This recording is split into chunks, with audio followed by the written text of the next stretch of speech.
역시 나를 좋아하지 않아. 나한테 관심 없는 거 맞아. 나를 인정하지 않는 게 맞아.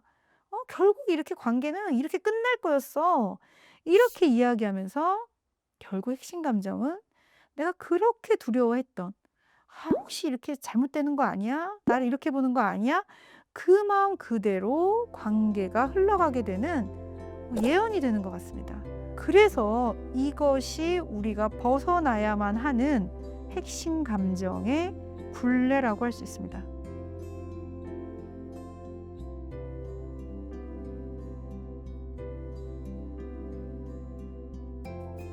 안녕하십니까. 상담심리 전문가 앤드쌤입니다.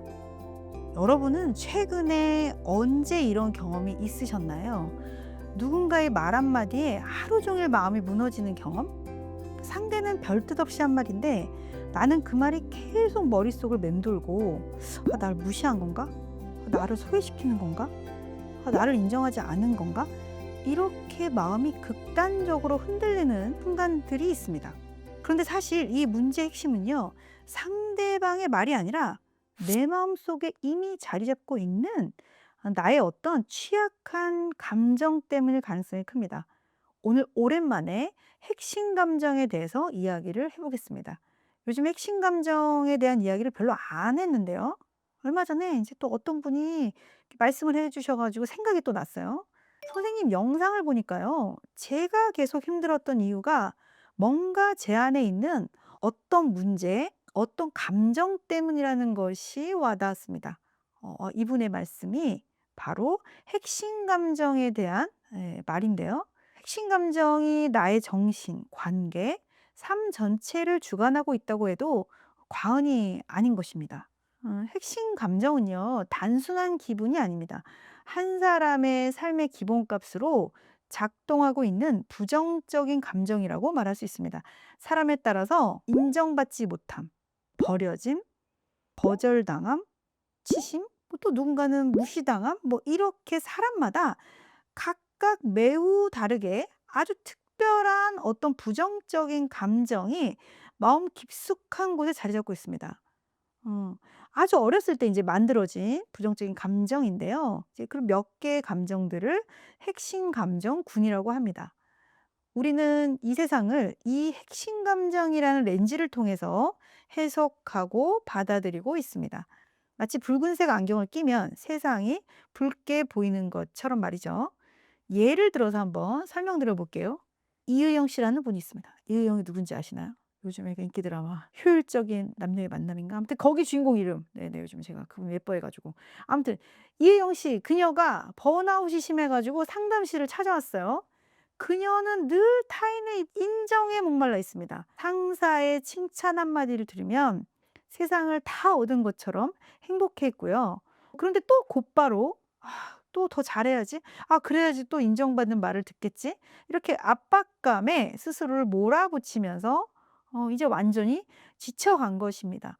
그녀의 마음 깊은 곳에는 인정받지 못함, 관심받지 못함이라는 핵심 감정이 자리 잡고 있었는데요. 어린 시절에 이제 몸이 많이 아팠던 엄마는 의용 씨에게 충분한 관심을 줄 수가 없었습니다. 아이는 관심과 사랑을 갈구했지만 그 갈망은 늘 충분히 채워지지 못했습니다. 아픈 어머니는 그녀가 특출나게 결과를 낼 때만 알아봐 주셨는데요. 이런 성장 배경은 그녀의 마음속에 이런 느낌을 남겼습니다. 나는 관심받지 못한다. 특별히 노력해야 인정받을 수 있다. 그래서 그녀의 삶은 이런 관심받지 못함, 인정받지 못함이라는 핵심 감정을 느끼지 않으려고 늘 발버둥 치면서 살아온 것입니다. 핵심 감정이 문제인 이유는요, 이 감정이 우리의 친밀한 관계를 왜곡되게 만들기 때문입니다. 특히 친밀한 관계에서 이제 핵심 감정이 강렬하게 일어나는데요. 그래서 관계가 가까워지는 것을 방해하고 있습니다. 만약에 핵심 감정이 소외감 쪽인 사람은 타인이 중립적인 말을 해도 거절하는 것으로 해석하기가 쉽고요. 사소한 표정 변화에도 뭔가 의미를 부여하면서 나 지금 거부당했나? 나 지금 무시당했나? 이렇게 해석할 수 있는 것입니다. 그래서 우리는 이 핵심 감정에 압도되기가 쉬운데요. 특히나 뭔가 여건이 어렵거나 불안하거나 취약해지면요. 핵심 감정에 확 이렇게 압도되기가 쉽습니다. 논리적 판단이 안 돼요. 객관적 판단이 안 돼요. 이 핵심 감정이 몰아치면요. 너무나 두렵기 때문에 우리는 이 상황에서 뭐 대처할 수가 없어요. 상대에게 "너 이거 진짜야? 당신 정말 그래요?" 이렇게 물어보는 건 당연히 뭐 말도 안 되고요. 이런 나의 불편함, 두려움을 표현하는 건요. 엄두도 낼 수가 없습니다. 그 대신에 우리는 관계 속에서 자기도 모르게 이렇게 한 발 물러나면서 자기도 모르게 불편한 티를 내고 이상한 행동을 하게 돼 있습니다. 상대를 시험하거나 서운함을 자기도 모르게 쌓아두다가 갑자기 폭발해 버리거나 박차고 나오거나 혹은 먼저 거리를 두면서 멀어지면서 냉소적으로 고립되기 쉽습니다. 하지만 이런 반응은요. 여러분도 알겠지만 관계에 도움이 되질 않습니다. 결국 내가 이상해지기만 합니다. 결국 상대방을 위축시켜 버리고 그 사람이 나한테 다가오지 못하게 만드니까 이제 뭐 거리만 두는 이제 방식이 되는 거예요. 그리고 상대가 멀어질수록 우리는 또 이제 이렇게 확신을 하는 거예요. "봐봐. 역시 나를 좋아하지 않아. 나한테 관심 없는 거 맞아. 나를 인정하지 않는 게 맞아. 결국 이렇게 관계는 이렇게 끝날 거였어." 이렇게 이야기하면서 결국 핵심 감정은 내가 그렇게 두려워했던 '아 혹시 이렇게 잘못되는 거 아니야? 나를 이렇게 보는 거 아니야?' 그 마음 그대로 관계가 흘러가게 되는 예언이 되는 것 같습니다. 그래서 이것이 우리가 벗어나야만 하는 핵심 감정의 굴레라고 할 수 있습니다.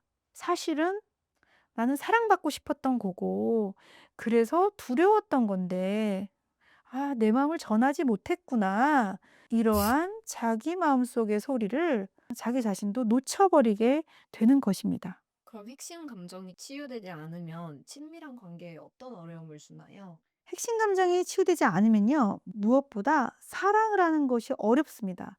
사랑을 주고받는 것을 어렵게 하는 큰 장애물이 됩니다. 핵심 감정이 어렸을 때 충분히 사랑받지 못하고 거절받았던 기억 속에서 만들어지는 것이잖아요. 그래서 핵심 감정이 강렬할수록 자기 안에는 오래된 분노와 두려움, 불안이 그대로 남아있는 것입니다. 그래서 타인을 있는 그대로 바라보지 못하게 만듭니다. 따뜻한 시선으로 바라보기가 어렵습니다. 사랑을 주고받는 대신에 먼저 방어하고, 먼저 해석하고, 먼저 경계하게 되는 것입니다. 관계는 점점 경직되게 됩니다. 상대방을 예뻐해주고 이해해주고 하는 것은 되게 어렵습니다. 상대를 못 믿고 이상한 시험하는 시도를 나도 모르게 하게 되는 것 같습니다. 핵심 감정은 어떻게 치유할 수 있나요? 치유는 아주 중요한 한 지점에서 시작되는 것 같은데요. 내가 느끼는 이 분노가 사실은 나를 좀 사랑해 달라는 나의 외로운 마음, 연약한 마음이었다는 것을 깨달아야 합니다. 사랑하는 사람이 나한테 어떻게 해서 내가 분노하게 된 것이 아니라 내가 건드려지면 안 되는 고통스러운 핵심 감정이 건드려져서 지금 괴로워진 것임을 알게 되는 것입니다. 물론 상대방이 나를 화나게 할 수도 있죠. 그런데 이 세상 누구도 나의 근본을 흔들 정도의 분노를 나에게 줄 수가 없습니다. 내가 허용하지 않으면 절대 일어날 수가 없습니다. 내 마음이 조금도 관여되지 않고 어느 한 사람이 일방적으로 어떤 말 한마디로 나를 분노하게 만들기는 거의 불가능합니다. 동일한 상황에서 모두가 똑같이 화를 내는 것이 아니라는 것이 뭐 그 증거가 될 것 같습니다. 이것은 정말 그 개인 한 사람의 것입니다. 그래서 내 안에 부정적인 감정이 일어나는 것은 타인으로부터 그 계기가 만들어졌을 수는 있지만 정말 건드려지면 안 되는 나의 그 무엇이 건드려지고 있다는 것을 깨달아야 하는 것입니다. 그때 우리는 자기 자신에게 이렇게 말할 수 있어야 합니다. "내가 지금 나의 외로움이 건드려져서 힘든 거구나. 이렇게까지 내가 인정받고 싶은 거구나." 이렇게 자기에 대한 이해가 시작될 때 내 마음에 얼어붙은 화가 조금씩 녹기 시작합니다. 여러분 기억해야 될 것은요. 우리는 이제 어린 시절의 무력한 아이가 아닙니다. 누군가 나를 인정하지 않는다고 해서 내 존재가 사라지는 것이 아닙니다. 누군가의 무시가 나의 가치를 결정하지도 않습니다. 이 사실을 깨닫는 순간 우리는 낡은 핵심 감정에 매여 있는 굴레에서 조금씩 벗어날 수 있을 것입니다. 그리고 그 자리에 새로운 선택이 생깁니다. 나는 이런 말을 들으면 상처받는 사람이긴 하다. 그러나 그것이 나의 근본을 흔들 수는 없다. 나는 이제 타인에 따라서 죽고 살지 않기 때문이다. 이런 것을 저희가 이제 상담실에서 많이 연습을 해요. 그래서 여러분 감정일기 쓰기 많이 하시는데 핵심 감정에 근거해서 감정일기 쓰는 법을 한번 해보세요. 그러니까 자기 전에 그냥 핸드폰 메모장으로 내가 오늘 가장 기분 나빴던 거, 가장 불편했던 거 뭐지? 떠올려 보시면 분명히 있거든요. 그런데 무슨 상황, 누구의 무슨 말 때문에 내가 기분이 그랬을까? 이렇게 적어 보시면 항상 반복되는 상황이 있고요. 반복되는 기분 나쁜 감정이 있어요. 불안 쪽인지, 소외감 쪽인지, 뭐 배제당함인지, 뭐 이용당함인지, 그러니까 뭔가 나만의 그 단어가 떠오르거든요. 아, 나는 요런 게 취약한 핵심 감정이고, 이런 게 건드려지면 힘든 사람이구나. 이렇게 알아갈 수 있습니다. 그리고 연습 방법은 저희 영상에 많이 있으니까 또 뭐 어떻게 자세히 알려주세요 이런 댓글 달면 안 알려줄 거예요. 못 알려줘요. 저희 지금 댓글로 어떻게 설명해. 아무튼 내 마음속에 얼어붙어 있던 화가 녹고 온기가 살아나야 정말 사랑하는 사람에게, 아끼는 사람에게 애정을 전달할 수 있습니다. 따뜻함을 담아서 전달해야 애정인 것입니다. 사랑하는 사람을 예뻐해 줄 수 있고 다정하게 대할 수 있는 사람이 되어갈 수 있습니다. 오늘도 들어줘서 감사합니다.